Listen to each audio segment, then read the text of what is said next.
Hello guys, welcome back to Ashu vlogs. ಎಲ್ಲರೂ ಹೇಗಿದ್ದೀರಾ? ಎಲ್ಲರೂ ಹೆಲ್ತಿಯಾಗೂ ಹ್ಯಾಪಿಯಾಗೂ ಇದ್ದೀರಾ ಅಂತ ಅಂದ್ಕೊಂಡಿದ್ದೀನಿ. ಮಳೆಗಾಲ ಬಂತಂದರೆ ಸಾಕು, ನಮ್ಮ ಮನೇಲಿ ಬಾಕ್ಲು ಮೇಲೆ ಮತ್ತು ಟೈಲರಿಂಗ್ ಮಿಷಿನ್ ಮೇಲೆ ಎಲ್ಲೆಲ್ಲಿ ಸ್ವಲ್ಪ ಸ್ವಲ್ಪ ಜಾಗ ಇರುತ್ತೋ ಅಲ್ಲೆಲ್ಲ ಒಣಗಾಕ್ಬಿಟ್ಟಿರ್ತೀನಿ. ಬಿಕಾಸ್ ನಮ್ಮ ಮನೆ ಮುಂದೆ ಅಷ್ಟೇನು ಜಾಗ ಇಲ್ಲ ಬಟ್ಟೆಗಳೆಲ್ಲ ಒಣಗಾಕೋದಕ್ಕೆ. ಆ ಒಂದು ಕಾರಣಕ್ಕೆ ಎಲ್ಲಿ ಜಾಗ ಇರುತ್ತೋ ಮನೆ ಒಳಗಡೆ, ಸೊ ಅಲ್ಲೆಲ್ಲ ಒಂದು ಸ್ವಲ್ಪ ಒಣಗ್ದಂಗೆ ಆಗಿರುತ್ತಲ್ಲ, ಆ ಬಟ್ಟೆಗಳನ್ನೆಲ್ಲ ಹಾಕಿಟ್ಬಿಟ್ಟಿರ್ತೀನಿ.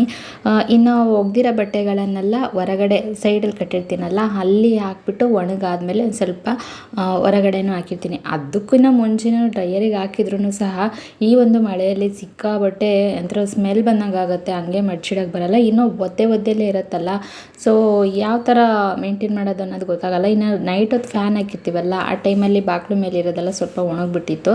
ಸೊ ಹಾಗಾಗಿ ಎಲ್ಲ ಎತ್ತಿ ಮಡ್ಚಿಟ್ಟಿದ್ದಾಯಿತು. ಇನ್ನು ಫೈನಲಾಗಿ ಒಂದು ಸ್ವಲ್ಪ ನಮ್ಮ ಮಗಳಿಗೆ ಏನಾದರೂ ಮಾಡ್ಕೊಳ್ಳೋಣ ಅಂತ ಹೇಳಿ ಸ್ವೀಟ್ ಏನಾದರೂ ರೆಸಿಪಿ ಮಾಡೋಣ ಅಂತ ಮಾಡ್ತಾಯಿದ್ದೀನಿ.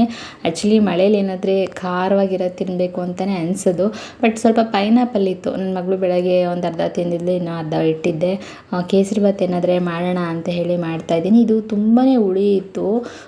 ಹೇಗಂದರೆ ಬಾಯಲ್ಲಿಟ್ಟರೆ ಒಂದು ಸ್ವಲ್ಪ ಒಂಥರ ಹುಳಿ ನೆಲ್ಲಿಕಾಯಿ ತಿನ್ನಂಗೆ ಅನಿಸೋದು. ಒಂದು ಸ್ವಲ್ಪ ಸ್ವೀಟ್ ಇರಲಿಲ್ಲ. ಆ್ಯಕ್ಚುಲಿ ನಾನೇನು ಮಾಡಿದ್ದು ತಪ್ಪು ಅಂದರೆ ಇದೇನೆ, ಸ್ವಲ್ಪ ಸ್ವೀಟ್ ಅನ್ನೋದು ಇರುತ್ತಲ್ಲ ಅದನ್ನು ತೊಗೊಂಡಿದ್ದಿದ್ರೆ, ಇದು ಸ್ವಲ್ಪ ಕಾಯಿ ಇತ್ತಲ್ಲ ಹಾಗಾಗಿ ಹುಳಿ ಹಾಗೇ ಇತ್ತು. ಹಣ್ಣಾಗಿರೋದಾಗಿದ್ದಿದ್ರೆ ಸ್ವೀಟ್ ಇರ್ತಿತ್ತು ಅನಿಸುತ್ತೆ. ಸೊ ನಾನು ಏನು ಮಾಡಿದೆ, ಇದನ್ನೆಲ್ಲ ಒಂದು ಸ್ವಲ್ಪ ಕಟ್ ಮಾಡಿಕೊಂಡು ಫೈನ್ ಪೇಸ್ಟ್ ಮಾಡಿಕೊಂಡೆ. ಅಂದರೆ ಒಂದು 2 ಸ್ಪೂನ್ ಹಾಕಿದರೂ ಆಗ್ತಿತ್ತು ಅನಿಸುತ್ತೆ. ನಾನು ಫುಲ್ಲು ಹಾಕ್ಬಿಟ್ಟಿದ್ದೆ, ಅರ್ಧ ಹಣ್ಣು ಫುಲ್ಲು ಹಾಕ್ಬಿಟ್ಟಿದ್ದೆ. ಹಾಗಾಗಿ ಎಷ್ಟೇ ಸಕ್ಕರೆ ಹಾಕಿದ್ರೂ ಒಂಥರ ಹುಳಿ ಸ್ವೀಟು ಆ ಥರ ಬರ್ತಾಯಿತ್ತು. ಅಂದರೆ ಕೇಸರಿಬಾತ್ ಅಂದರೆ ಸ್ವೀಟ್ ಇರುತ್ತಲ್ವ, ಆ ಥರ ಆಗ್ತಿರ್ಲಿಲ್ಲ. ಸಿಕ್ಕಾಬಟ್ಟೆ ನೋಡಿರಿ, ಇಷ್ಟು ರವೆಗೆ ತುಂಬ ಸಕ್ಕರೆ ಹಾಕಿದ್ದೆ ನಾನು. ಆದ್ರೂ ಅದನ್ನು ಹಾಕಿದ್ನಲ್ಲ, ಪೈನಾಪಲ್ ಹಾಕಿದ್ರಿಂದ ತುಂಬ ಹುಳಿ ಆಗ್ತಿತ್ತು. ಸ್ವಲ್ಪ ಏನೋ ಹುಳಿ, ಆಮೇಲೆ ಸ್ವೀಟು ಆ ಥರ ಬರ್ತಾಯಿತ್ತು. ನಾನೇನು ಅಂದ್ಕೊಂಡೆ, ಇದು ತುಂಬ ಹುಳಿ ಇತ್ತಲ್ಲ, ಅಷ್ಟೊಂದು ಹಾಕ್ಬಾರ್ದಿತ್ತು ಅನಿಸುತ್ತೆ. ಫ್ಲೇವರಿಗೆ 1-2 ಸ್ಪೂನ್ ಅಷ್ಟು ಪೇಸ್ಟ್ ಹಾಕಿದರೂ ಆಗ್ತಿತ್ತು ಅನಿಸುತ್ತೆ ಅಂತ ಅಂದ್ಕೊಂಡೆ. ಬಟ್ ಏನು ಮಾಡೋಕ್ಕಾಗಲ್ಲ, ಈಗ ಫಸ್ಟ್ ಟೈಮ್ ನಾವು ಮಾಡಬೇಕಾದ್ರೆ ಏನೇ ಒಂದು ಪ್ರಾಬ್ಲಮ್ ಆಗೇ ಆಗುತ್ತೆ. ಎಲ್ಲದೂ ಪರ್ಫೆಕ್ಟಾಗಿ ಬರೋದಿಲ್ಲ. ಕಲಿಬೇಕಾದ್ರೆ ಹೇಳ್ಬೇಕಾದ್ರೆ ನನಗೆ ಕೇಸರಿಬಾತ್ ಆ್ಯಕ್ಚುಲಿ ಬರ್ತಿರ್ಲಿಲ್ಲ. ಅದು ಮಾಡ್ತಾನೆ ಇವಾಗ ಪರ್ಫೆಕ್ಟಾಗಿ ಬರ್ತಾ ಇರೋದು. ನಾನು ಅಂದ್ಕೊಂಡೆ ಆಮೇಲೆ, ಅಯ್ಯೋ ಸುಮ್ಮನೆ ಕೇಸರಿಬಾತ್ ಮಾಡಿದ್ರೇ, ಹಾಗೆ ಪ್ಲೇನ್ ಕೇಸರಿಬಾತ್ ಮಾಡಿದರೆ ಎಷ್ಟೋ ಚೆನ್ನಾಗಿರ್ತಿತ್ತು ಅನಿಸುತ್ತೆ ಅಂತ ಹೇಳಿ ಇನ್ನು ನನ್ನ ಮಗಳಿಗೂ ಕರೆದ್ಬಿಟ್ಟು, ಅವಳು ಆಚೆ ಕಡೆ ಆಟಾಡ್ತಾ ಇಲ್ಲ, ಆಗಿದ ತಕ್ಷಣ ಕರಿ ಅಂತ ಅವಳಿಗೂ ಕರೆದ್ಬಿಟ್ಟು ಹಾಕ್ಕೊಟ್ಟೆ. ಅವಳಂತೂ 1-2 ಸ್ಪೂನ್ ತಿಂದಿದ್ದವಳು ಅಷ್ಟೇ. ಆಮೇಲೆ ಬೇಡ ಅಂತ ಇಟ್ಬಿಟ್ಲು. ಅದು ಸ್ವಲ್ಪ ಹಾಗೆ ವೇಸ್ಟ್ ಆಯಿತು. ನನಗೊಂದು ಸ್ವಲ್ಪ ಬೇಜಾರಾಯಿತು, ಪ್ಲೇನಾಗಿ ಮಾಡಿದರೆ ಖಾಲಿಯಾಗಿರ್ತಿತ್ತಲ್ಲ ಅಂತ ಅಂದ್ಕೊಂಡೆ. ಇರಲಿ, ನೆಕ್ಸ್ಟ್ ಟೈಮು ಮಾಡಬೇಕಾದ್ರೆ ನಮಗೆ ಈಗ ಅರ್ಥ ಆಗಿದೆಯಲ್ಲ, ನೆಕ್ಸ್ಟ್ ಟೈಮ್ ಚೆನ್ನಾಗಿ ಬರುತ್ತೆ. ಇನ್ನು ನಾವು ಪಾಪು ಮುಡಿ ತೆಗೆಸ್ಬೇಕು ಅಂತ ಹೇಳಿ ಡೋರ್ನಳ್ಳಿಗೆ ಹೋಗಿದ್ವಿ, KR ನಗರಕ್ಕೆ. ಆ್ಯಕ್ಚುಲಿ ನನ್ನ ಮಗಳಂತೂ ಸಿಕ್ಕಾಬಟ್ಟೆ ಖುಷಿ ಆಗ್ಬಿಟ್ಟಿದ್ದಾಳೆ. ಹೆಂಗೆ ಅಂದರೆ, ಅವಳು ಟ್ರೈನಲ್ಲಿ ಹತ್ತೇ ಸುಮಾರು ಒಂದು 8 ವರ್ಷ ಆಯಿತು. 8 ವರ್ಷ ಅಂದರೆ ಅವಳು ಸಣ್ಣ ಪಾಪು ಇತ್ತು. ಸೇಮ್ ಈಗ ಸಣ್ಣ ಪಾಪು ಹೇಗಿದ್ದಾಳೋ ಅದೇ ಥರನೇ ಅವಳಿಗೂ ಮುಡಿ ತೆಗೆಸ್ಬೇಕಿತ್ತಲ್ಲ, ಆಗ ಕರ್ಕೊಂಡೋಗಿದ್ದೆ ಅಷ್ಟೇ. ಮಗುವಲ್ಲಿ ಏನು ಗೊತ್ತಾಗುತ್ತೆ ಹೇಳಿ.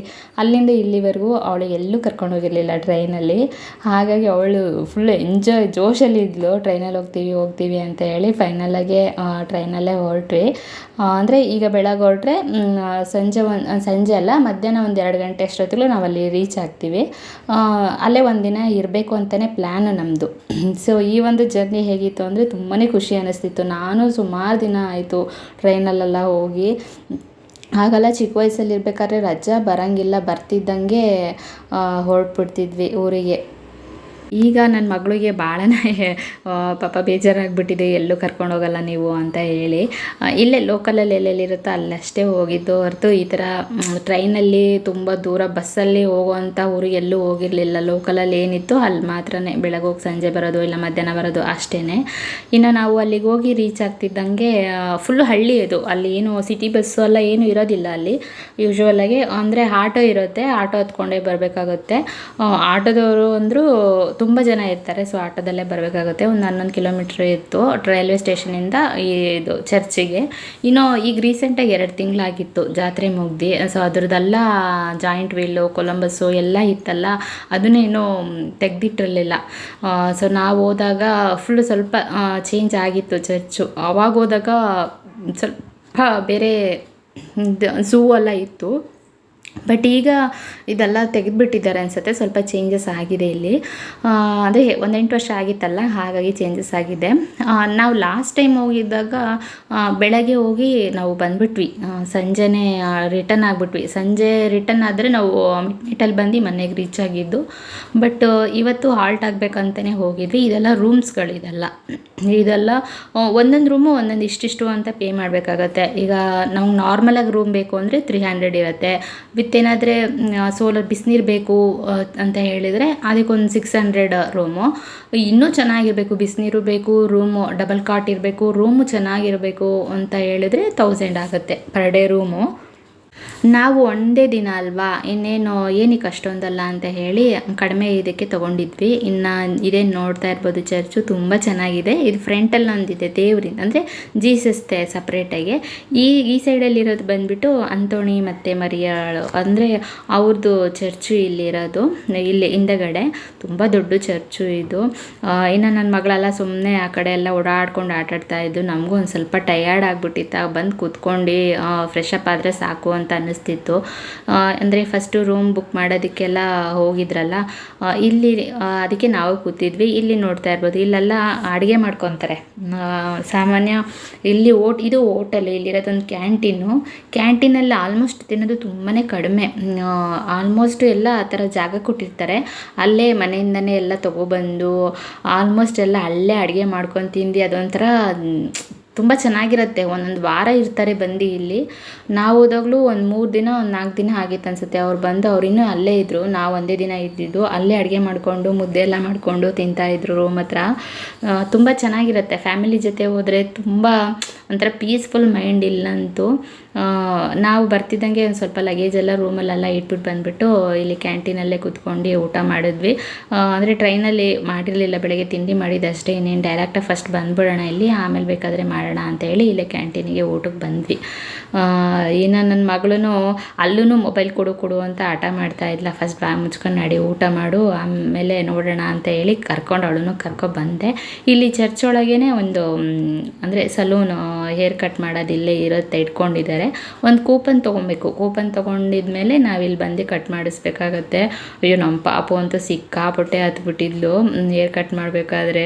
ಕಣ್ಣಲ್ಲಿ ನನಗೆ ಒಂಥರ ನೀರು ಬಂದಂಗೆ ಆಗ್ಬಿಡ್ತು. ಇನ್ನು ಕಟ್ ಮಾಡಿಸ್ಕೊಂಡು ಸ್ನಾನ ಎಲ್ಲ ಮಾಡಿಸ್ಕೊಂಡು ಚರ್ಚ್ ಒಳಗೆ ಬಂದ್ವಿ ಪಾಪುಗೆ ಬ್ಲೆಸ್ ಮಾಡೋಣ ಅಂತ ಹೇಳಿ. ಇಲ್ಲಿ ಫಾದರ್ ಎಲ್ಲ ಯಾರೂ ಇರಲಿಲ್ಲ, ಅಂದರೆ ಅಲ್ಲಿ ಶನಿವಾರದೊತ್ತು ಭಾನುವಾರದೊತ್ತು ಇಲ್ಲಿ ಪ್ರೇಯರ್ ಆಗುತ್ತೆ. ಮೇ ಬಿ ಬೇರೆ ಟೈಮಲ್ಲೂ ಆಗ್ಬೋದು, ನಮಗೆ ಗೊತ್ತಿಲ್ಲ ಇಲ್ಲಿ ಯಾವಾಗ ಆಗುತ್ತೆ ಅಂತ. ನಾವು ಹೋದಾಗ ಪ್ರೇಯರೇ ಆಗ್ತಿರ್ಲಿಲ್ಲ ಇಲ್ಲಿ, ಹೀಗೆ ಇತ್ತು. ತುಂಬ ಚೆನ್ನಾಗಿದೆ, ದೊಡ್ಡ ಚರ್ಚ್ ಇದು ಮಾತ್ರ, ಡೋರ್ನಳ್ಳಿಯಲ್ಲಿರೋದು ಇದು. ಸೊ ಎಲ್ಲ ಇಲ್ಲಿ ಒಂದು ಸ್ವಲ್ಪ ಹೊತ್ತು ಕೂತ್ಕೊಂಡು ಪ್ರೇಯರ್ ಮಾಡಿಕೊಂಡು ಇನ್ನೇನು ಕಾಣಿಕೆ ಹಾಕಿಬಿಟ್ಟು ಹೊರಟ್ವಿ. ಇದೇ ನಮ್ಮ ರೂಮು, ನಾವಿದ್ದಿದ್ದು ಇಲ್ಲೇ. ಸಿಂಪಲಾಗೇ ಇತ್ತು, ಸಾಕಲ್ಲ. ಒಂದು ನೈಟ್ ಉಳ್ಕೊಳ್ಳೋಕ್ಕಾದರೆ ಸಾಕು. ಆ ಕಡೆ ವಾಶ್ರೂಮ್ ಇದೆ, ಇಲ್ಲೊಂದು ಬೆಡ್ ಕೊಟ್ಟಿದ್ದಾರೆ ಮಲ್ಕೊಳ್ಳೋಕ್ಕೆ. ಸ್ವಲ್ಪ ಹೊತ್ತಿದ್ವಿ. ಇನ್ನು ನಾವು ಸಂಜೆ ಅಂದರೆ ಒಂದು 7 ಗಂಟೆವರೆಗೂ ನಾವು ಆಚೆಗಡೆನೇ ಇದ್ದಿದ್ದಾಯಿತು. ಇನ್ನೇನು ಬಂದು ಮಲಗಿದ್ದು ಅಷ್ಟೇ ಅಲ್ಲಿ. ನೋಡ್ರಿ ಇಲ್ಲೇ ನಾವು ಇದ್ದಿದ್ದು ರೂಮು. ಇದೆಲ್ಲ ಬೇರೆ ಬೇರೆ ರೂಮು, ಅಂದರೆ ಇಷ್ಟಿಷ್ಟು ಇರುತ್ತೆ ರೂಮಿಗೆ. ಹೇಳಿದ್ನಲ್ಲ 300, 600, 1000 ರೂಪಾಯಿ ಆ ಥರ. 1000 ರೂಪಾಯಿದೆಲ್ಲ ಆ ಸೈಡ್ ಇದೆ, 600, 300 ಅನ್ನೋದೆಲ್ಲ ಈ ಕಡೆ ಸೈಡಲ್ಲಿದೆ. ಈ ಕಡೆ ಇರೋದು ಈ ಥರ ಬಿಲ್ಡಿಂಗಲ್ಲಿ 1000 ರೂಪಾಯಿದು ಇರೋದಿಲ್ಲಿ. ಇನ್ನು ನಾವು ಎಲ್ಲ ಮುಗ್ದಾಯಿತು. ಪಾಪುಗೂ ಅಂದರೆ ಮುಡಿಯೆಲ್ಲ ತೆಗೆಸಿದ್ದಾದಮೇಲೆ ಇನ್ನು ಹೋಗಿ ಟಯರ್ಡಾಗಿ ಇನ್ನು ಹೋಗಿ ರೆಸ್ಟ್ ಮಾಡಿಬಿಟ್ವಿ. ತುಂಬಾ ಚೆನ್ನಾಗಿ ನಿದ್ದೆ ಬಂದಿತ್ತು. ಸಾಮಾನ್ಯ ನಾವು ಎಲ್ಲಾದರೂ ಆಚೆ ಹೋದರೆ ಬೇಗನೆ ನಿದ್ದೆ ಬರಲ್ಲ, ತುಂಬ ಲೇಟ್ ಆಗೋದು, ಒಂಥರ ಅಡ್ಜಸ್ಟ್ ಆಗಿರಲ್ಲ. ಬಟ್ ಅಲ್ಲಿ ದೇವಸ್ಥಾನದ ಹತ್ರ ತುಂಬಾ ಚೆನ್ನಾಗಿ ನಿದ್ದೆ ಬಂತು, ಯಾವುದೂ ನಮಗೆ ತೊಂದರೆ ಅನ್ನಿಸ್ತಿರ್ಲಿಲ್ಲ. ಸೊ ಹೋಗಿ ಆರಾಮಾಗಿ ನಿದ್ದೆ ಮಾಡಿ ಬೆಳಗ್ಗೆ ಬೇಗನೆ ಎದ್ಬಿಟ್ಟಿದ್ದೆ ನಾನು. ಇನ್ನೇನು ಹೊರಡಬೇಕಲ್ವಾ ಟ್ರೈನೆಲ್ಲ, ಮತ್ತು ಲೇಟ್ ಆಗಿಬಿಡತ್ತೆ. ಇಲ್ಲೊಂದು ಸ್ವಲ್ಪ ಅಂದರೆ ಸ್ಟಾಲಲ್ಲಿ ಅಂದರೆ ದೇವರಿಂದು ಮಣಿ ಸರ ಮತ್ತು ಪ್ರಸಾದ ಎಲ್ಲ ಇರುತ್ತೆ. ಅದು ಕ್ಲೋಸ್ ಆಗಿತ್ತು, ನೆನ್ನೆ ತೊಗೊಳ್ಳೋಣ ನೈಟ್ ಹೋಗಿ ಅಂದರೆ ಕ್ಲೋಸ್ ಆಗಿಬಿಟ್ಟಿತ್ತು. ಸೊ ಇವಾಗ ತೆಗ್ದಿರ್ತಾರಲ್ಲ ಅಂತ ಹೇಳಿ ಇನ್ನು ನಾವು ಫಸ್ಟ್ ಹೋಗಿ ತಿಂಡಿ ಏನಾದರೂ ತಿನ್ಕೊ ಬಂದ್ಬಿಡೋಣ, ಆಮೇಲೆ ಹಾಗೆ ಸ್ಟಾಲಿಗೆ ಹೋಗೋಣ ಅಂತ ಅಂದ್ಕೊಂಡ್ವಿ. ಇನ್ನು ಇಲ್ಲಿ ಮಣ್ಣು ಸಿಗುತ್ತೆ ದೇವಸ್ಥಾನದಲ್ಲಿ, ಎಲ್ಲೇ ಮಣ್ಣು ತೊಗೊಂಡ್ರು ತುಂಬ ಒಳ್ಳೆಯದು. ಈಗ ಮನೆಯೆಲ್ಲ ಕಟ್ತೀವಲ್ಲ, ಅದಕ್ಕೆ ಅಡಿಪಾಯಾಗೆಲ್ಲ ಹಾಕ್ತಾರೆ ಕೆಲವೊಬ್ಬರು. ಇನ್ನು ಇಲ್ಲಿ ಮಕ್ಕಳಾಗದೇ ಇರೋರೆಲ್ಲ ತುಂಬ ಜನ ಹರಕೆ ಮಾಡ್ಕೊಂಡಿದ್ದಾರೆ. ನಾವು ನೋಡಿದಾಗ ಅಲ್ಲಿ ಅಂತೋಣಿಯವರ ಹತ್ರ ಸುಮಾರು ಹರಕೆ ಹೊತ್ತಿರೋದೆಲ್ಲ ಇತ್ತು. ಬೆಳ್ಳಿ ತೊಟ್ಲೆಲ್ಲ ಕಟ್ಟಿದ್ರು. ನನಗೆ ಗೊತ್ತಿರಲಿಲ್ಲ ಇದು ಸಡನ್ನಾಗಿ ನಾವು ಒಳಗಡೆ ದೇವಸ್ಥಾನಕ್ಕೆ ಹೋದಾಗ ಮೇಯ್ನಾಗಿ ದೇವರಿಂದೆಲ್ಲ ನೋಡ್ತೀವಲ್ಲ, ಕೆಳಗಡೆ ಎಲ್ಲ ನೋಡಿರಲಿಲ್ಲ. ಬಟ್ ಇಷ್ಟೊಂದು ಜನ ಅಲ್ಲಿ ತಾನು ಹರಕೆ ಮಾಡ್ಕೊಂಡಿದ್ದು ಎಲ್ಲ ನೆರವೇರಿದೆ ಅಂತ ಹೇಳಿ ಬೆಳ್ಳಿ ತೋಟ್ಲೆಲ್ಲ ಕಟ್ಬಿಟ್ಟು ಹೋಗಿದ್ರು. ಇನ್ನೂ ಸುಮಾರು ಜನ ಎಲ್ಲ ಹರಕೆ ಹೊತ್ಕೊಂಡಿದ್ರು. ತುಂಬ ಒಳ್ಳೆಯದಾಗತ್ತೆ ಇಲ್ಲಿ ದೇವಸ್ಥಾನದಲ್ಲಿ. ಇನ್ನು ಎಲ್ಲ ಈ ಕಡೆ ಎಲ್ಲ ನೋಡ್ಕೊಂಡೆ ಹೊರಡೋಣ ಅಂತ ಹೇಳಿ ಇನ್ನೂ ಒಂದು ಅರ್ಧ ಗಂಟೆ ಇತ್ತು. ಆಟೋದವ್ರಿಗೆ ನೆನೆನೇ ಹೇಳಿದ್ವಲ್ಲ, ಬಂದು ಕರ್ಕೊಂಡೋಗಿ ರೈಲ್ವೆ ಸ್ಟೇಷನ್ ಹತ್ರ ಅಂತ. ಬಿಕಾಸ್ ಹೇಳಿದ್ನಲ್ಲ, ಇಲ್ಲಿ ಸಿಟಿ ಬಸ್ಸೆಲ್ಲ ಯಾವುದೂ ಇಲ್ಲ ಮತ್ತು ನಮಗೆ ಎಲ್ಲಿ ಹೋಗ್ಬೇಕು ಅಂತಲೂ ಗೊತ್ತಿಲ್ಲ. ಅವರಿಗೆ ಹೇಳಿದ್ರಿಂದ ಅವರೇ ಬರ್ತೀವಿ ಫೋನ್ ಮಾಡಿ ಅಂತ ಹೇಳಿದರು. 10:45ಗೆ ಟ್ರೈನ್ ಇರೋದು ಅಂತ. ಅಷ್ಟೊತ್ತಿಗೆ ನಾವಿಲ್ಲೆಲ್ಲ ಒಂದು ಸಲ ನೋಡ್ಕೊಂಬರೋಣ ಅಂತ ಹೇಳಿ ಎಲ್ಲ ಕಡೆ ನೋಡ್ಕೊಂಡು ಓಡಾಡ್ತಾ ಇದ್ವಿ.